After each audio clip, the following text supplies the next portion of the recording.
সম্মানিত ভিউয়ার্স, আশা করি সকলে ভালো আছেন। আলহামদুলিল্লাহ, আমি আপনাদের দোয়ায় ভালো আছি। তো যাই হোক, এগুলা আসলে মানুষের ক্ষতি করা ভালো না, তো এগুলা করতে হয়। তো আজকে আমি আলোচনা করব অন্ধভান নিয়ে। আপনি আপনার শত্রুকে কিভাবে অন্ধ করে দিতে পারবেন, যাতে দুই চোখ দিয়ে না দেখতে পারে। তো দেখা গেছে যে শত্রুতা মানুষের এমনিতে তৈরি হয় না, কোনো না কোনো কারণে শত্রুতা তৈরি হয়। তো এই শত্রুকে ধ্বংস করার জন্য বা শাস্তি দেওয়ার জন্য অনেকে চেষ্টা করেন। এটা মূলত একটা মৃত্যু বান্না। তো যারা শত্রুকে শুধুমাত্র শাস্তি দিতে চান, অন্ধ করতে চান, তাদের জন্য এই ভিডিও। তারা অবশ্যই ভিডিওটা প্রথম থেকে শেষ পর্যন্ত দেখবেন। তারপরে যদি প্রয়োজন বোধ হয়, তারপরে স্ক্রিনে দেওয়া নাম্বারে যোগাযোগ করতে পারেন যদি কোনো পরামর্শ লাগে।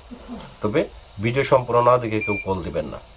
তো প্রথমত আমি বলি, আমি একদম হাতে কলমে কইরে একদম এই অন্ধবানটা কিভাবে চালান করতে হবে, কিভাবে কাজ করতে হবে, সম্পূর্ণ আমি বিস্তারিত এখন আমি আপনাদের সম্মুখে আলোচনা করব। তবে অবশ্যই ভিডিওতে একটা লাইক দিবেন। তো দেখেন, স্ক্রিনের ভিতরে আমি কিছু জিনিসপত্র নিয়েছি। একটা আসন করে বসেছি, একটা নকশা নিয়েছি, একটা পুতুল নিয়েছি, এবং কি অবশ্যই আপনি যে শত্রুর জন্য কাজটা করবেন সেই শত্রুর নামটা, শত্রু যদি ছেলে হয়ে থাকে তার বাবার নামটা, মেয়ে হয়ে থাকলে তার মায়ের নামটা সংগ্রহ করে নেবেন আগে থেকেই। কারণ এগুলোর নাম ছাড়া আসলে কাজ করা অসম্ভব। আপনি যদি বলেন যে মায়ের নাম নাই, বাবার নাম নাই, তাহলে এই কাজ করতে পারবেন না। এটা মা বাবার নাম জানতেই হবে। তো মূলত আরো কিছু জিনিস সংগ্রহ করতে হবে, যেমন তাবিজে। তবে তাদেরকে বলে সংগ্রহ করতে হবে যে কবিরাজি করবো, এর জন্য লাগবে। তুমি বানের কথা সেই কথা বলবে না, এটা মাথায় রেখেন। তারপর সুতা সংগ্রহ করবেন।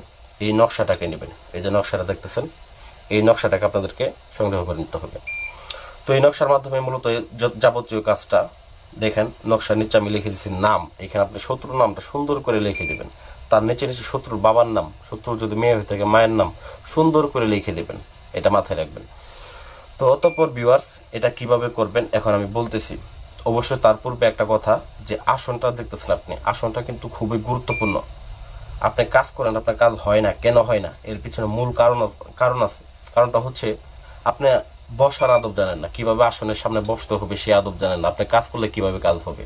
বশীকরণের কাজ করেন, তবে সেক্ষেত্রে আপনার মুখে কিছু মিষ্টি জাতীয় কিছু জিনিস রাখতে হবে। এগুলো যদি না জানেন, তাহলে কাজ করলে কাজ কিভাবে হবে? যে কাজই করেন আপনি, কুফরি করেন, রুহানি করেন, যে কাজই করেন, আপনাদের এই জিনিসগুলো জানা খুবই গুরুত্বপূর্ণ। এগুলো জানলেই তো আপনি কাজ করতে পারবেন। আগে জানতে হবে, তারপর কাজ করবেন। আর যদি আপনারা না পারেন, স্ক্রিনে নাম্বার দেওয়া আছে, যোগাযোগ করবেন, সমস্যা নেই। সকল প্রকার সমস্যার সমাধান ইনশাআল্লাহ আমরা দিয়ে থাকি। তো এটার জন্য নকশাটা কিন্তু অবশ্যই ভালো করে অঙ্কন করবেন। নকশাটা কিন্তু ভুল করা যাবে না, এটা মাথায় রাখবেন।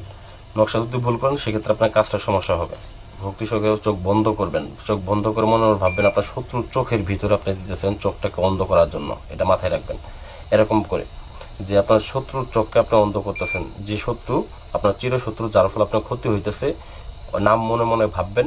মনে মনে ভাইবে এরকম ভাবে আপনি চোখের মধ্যে একদম বিন্দায় যাবেন। বিন্দায় দেওয়ার পরে এটাকে ওই কূপের মধ্যে ফালাই দিবেন। দেখবেন মাত্র 3 দিন অপেক্ষা করবেন। ওই শত্রু যেইখানেই থাকুক, সৌদি আরব থাকুক, ওমান থাকুক, কাতার থাকুক, ইতালি থাকুক, যেইখানেই থাকুক, মাত্র 3 দিনের মধ্যে অন্ধ হয়ে যাবে। আমি গ্যারান্টি দিলাম। যদি কোনো কাজ না হয়ে থাকে, আপনি কমেন্ট বক্সে জানাবেন। এই আমি যেভাবে নিয়মগুলো শিখালাম, এই নিয়মে কাজ করবেন, কাজ 100-100 হবে, গ্যারান্টি দিয়ে দিলাম আমি। তো যাই হোক, আশা করি ভিডিওটা ভালো লাগবে। ভালো লাগলে অবশ্যই ভিডিওটা লাইক করবেন, কমেন্ট করবেন, এবং চ্যানেলটাকে সাবস্ক্রাইব করতে ভুলে যাবেন না। আসসালামু আলাইকুম ওয়া রাহমাতুল্লাহি ওয়া বারাকাতুহু।